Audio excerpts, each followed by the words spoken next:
Hello everybody, Bearded Brush, and we have another unboxing video to do today on another World War II fighter. Um, I bought this from my local model shop, Model Behaviour in Melford, and this is an older kit, a pre-owned kit, from a company called Nichimo, made in Japan. This is a real vintage box. Someone's just never got round to it. Complete kit. Some bits were repacked inside at some point by the previous owner, whoever that was. It's a 1/48 scale Kawasaki Ki-45 Kai, nicknamed Nick by the Allied fighters going against this. I think it was the US that come up with the nickname for Nick. Little bit of background for this. So it's a twin-engined heavy fighter. First successful flight was in 1939. Originally designed as a long-range heavy fighter. As you can see, it's pretty hench. Twin engines, very nice. You got a machine gun in the back there, quite at an angle to shoot out. Obviously, pilot there. It was easily prone to being a victim to obviously the smaller, more agile fighters. So it was reused, redeployed, so you could say, as a day and night interceptor and strike fighter. Eventually was to be replaced by the Ki-102, I believe, but this wasn't the case. It wasn't fully completed by the end of the war. Instead, it kept being used alongside the Ki-102. After the war, the Chinese used these, and surprisingly, these were actually used by the Chinese in an actual strike squadron. Most of the Japanese planes and whatnot that were used by the Chinese after the war were used mainly as training planes and vehicles, but this was actually used in a combat type role and was used until the early 1950s. You can see also you have some guns. I believe these are guns that are actually pointed at that position there. I'm not entirely sure if there were machine gun ports in the wings. I believe it could well be because of the little item hole here. I'm not entirely sure, but it definitely had one there, and they were there as well. And the idea was obviously they were to strike, obviously as you can see in this picture here, but bombers, low-flying bombers, things like that. Were reasonably successful. Apparently, one strike squadron. I'm trying to think of the name. Sentai, the Japanese would call a squadron, had a successful 150 kills, including 8 of the American bombers, the B-29 bombers, the heavy bombers, I believe. Don't quote me on that. But they did have some success. They were quite a successful plane, and Japanese planes were pretty good. You can't knock them. It's just they couldn't keep up with the development and the rapid response of the US and the Allies. They just couldn't compete with it, same as all the Axis powers, really. But yeah, very good planes, really cool, and I'm really looking forward to this kit. It's a 1/48 scale kit. I'm not entirely sure what scale that is. It seems to be obviously in between the 72, 30, 35 range, so I think this is going to be quite good for me as someone who's still obviously getting used to these sort of kits. 1/48 should be a good size. So yeah, let's get this open. So obviously the box, you've got some information on the sides here. Probably could have even just read that, to be honest, rather than just waffling on. Nice illustration there. Got you some markings and things there. And yeah, just a really nice picture. And it's got that real nice sort of vintage look to it. The artwork's fantastic. God knows who did it, but obviously some great detail on there. Yeah, I'm going to keep this box as a nice piece just to sort of look after and stuff. It's great stuff. So here we go. So I have had a little flick through here. Just when I first bought the kit, it's Toyu Nick kits. So you got a nice big bit of paper there, nice and crispy. I've got it upside down. It's obviously the instructions, the assembly instructions. We haven't got a lot of detail here, but it looks as you can see, it's obviously the cockpit. You got the assembly bits as it all sits in the sides there of the actual main chassis. Is that the chassis? Is that what you call it? Yes, you got the twin machine guns that sit at an angle above the pilot, just behind, like in the picture. So yeah, you got them there. Heavy caliber, I'd imagine. Yeah, they all sat there. That's obviously where the backup gunner, the rear gunner, would sit. Got the wheel assemblies, the wing assemblies. There's not a huge amount of difficulty in this kit, are they really? I'd imagine there's going to be some fiddly pieces, like all of these look quite fiddly bits here, going under the wing, some sort of lights and things. Now the good thing is with this, obviously being a English person, this is thoroughly Japanese. Everything is written in Japanese, but the good thing is it is at least numbered quite nicely. You've got A18, A22, all details and whatnot going through there. So that will help with the assembly of the kit. Got some nice detailed pieces of the engines as well. That's nice. That's really nice. I like that. You got the cone there. I'm not sure what you call it, but to me it's the cone. Got the twin engine bits. Obviously, all clicks together. Got a nice little bit of detail there, like I don't know, is it cooling exhaust sort of type things, cooling pipes and stuff going through the engine. Wow, yeah, a lot of detail there. That's really nice. Really nice. So I suppose if you wanted to, you could leave that uncovered, or maybe I could find a way of just simply sliding these pieces on. Maybe I'll have a little play around, see if I can use my past 40k tank building skills and stuff to come up with something. Because it would be fun to have that exposed. Maybe I'd even make this into a diorama, so the engine's exposed. I could have it in a couple of different ways. Maybe that would be fun. But I suppose if that wasn't the case, I'm guessing I could probably completely skip this assembly point and just simply stick these onto this bit and just propeller on the front maybe, but then you still need them bits I suppose to actually put the propeller on. Yeah, we'll see, but yeah, it looks a great little kit. So yeah, it's going to be fun. Really looking forward to that. What on earth is this? Oh, tell a lie. There you go. Let's see, you've actually got an English translation of the kit. Look at that. Nichimo brand. Kit number S4819. Superb. Jesus.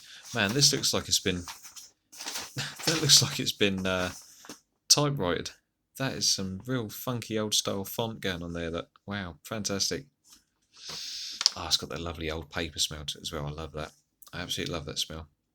Wow. Okay, cool. So you have got an English version. Quite heavy words, heavily worded, but that's cool. Appreciate that. That's good. That's really good.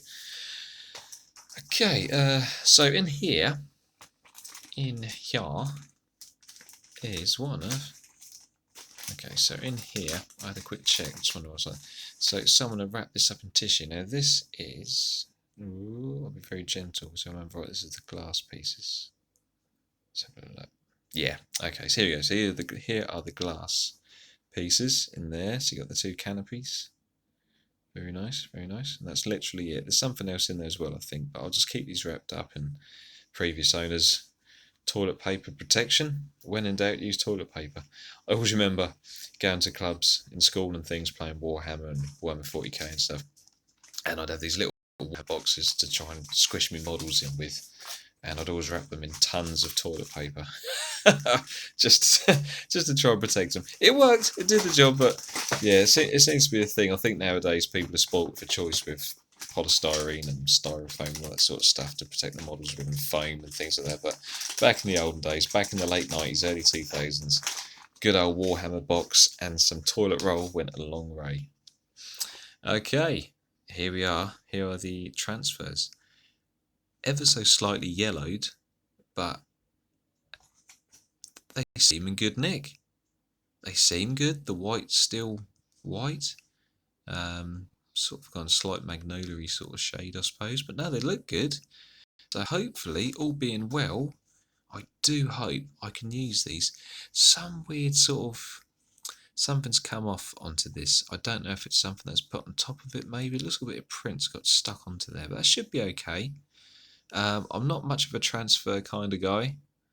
I used to hate transfers. I never bothered with the transfers on the models, like 40k models, Lehman Russ stuff. I tend to just hand paint things, but I will use these transfers if I can. They look good. I do believe there's something you can use to rejuvenate transfers with as well, so I'll give it a try. But these have yellowed, but that should be fine. Doesn't matter. It'll just add to the age of the plane if I want to build it up. It'll be a little while before I build it up, like I say, because I'm moving. But we have some lovely decals. Very nice, very nice. Numbers and things. Yeah, it's cool. I think you've got two different ways of this as well. You've got this, and I think that is a different version. So this is the main piece for the transfers, and then you've got some optional sort of squadron differences.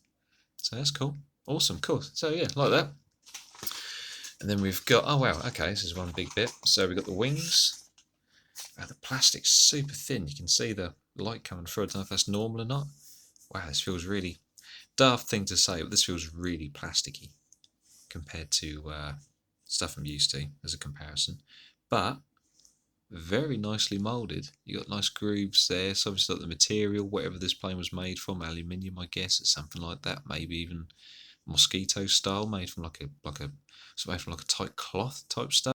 For it wrong, but for the wrong wording. But yeah, you can see like a sag within within these flaps, for lack of a better word, the official word. But yeah, but the detail's fantastic. You can see all the little rivets, the little sections that probably allow access to the wings and stuff, the little parts there.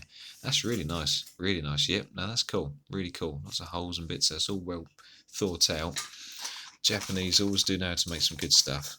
Always. One, one, one half of the body. Through. There we go.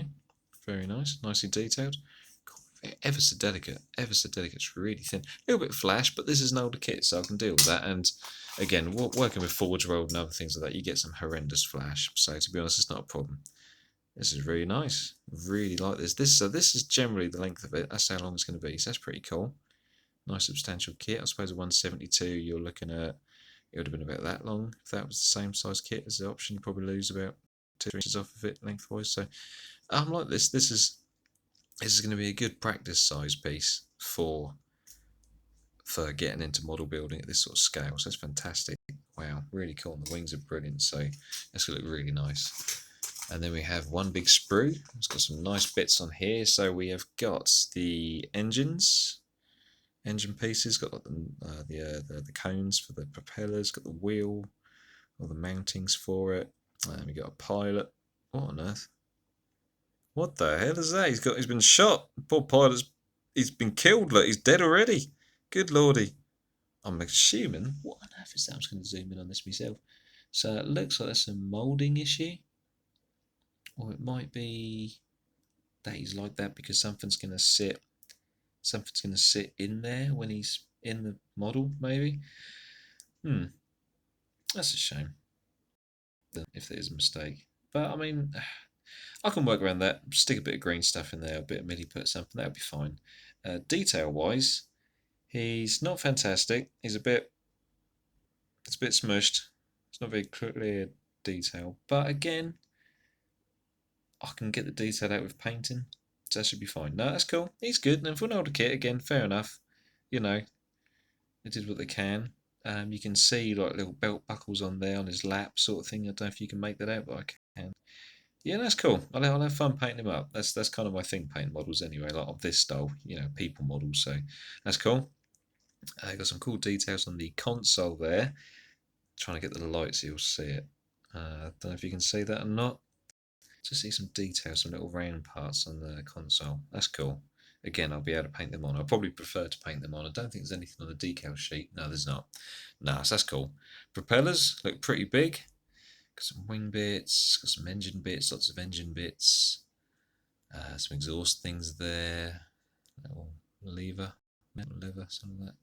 And that's cool. Awesome.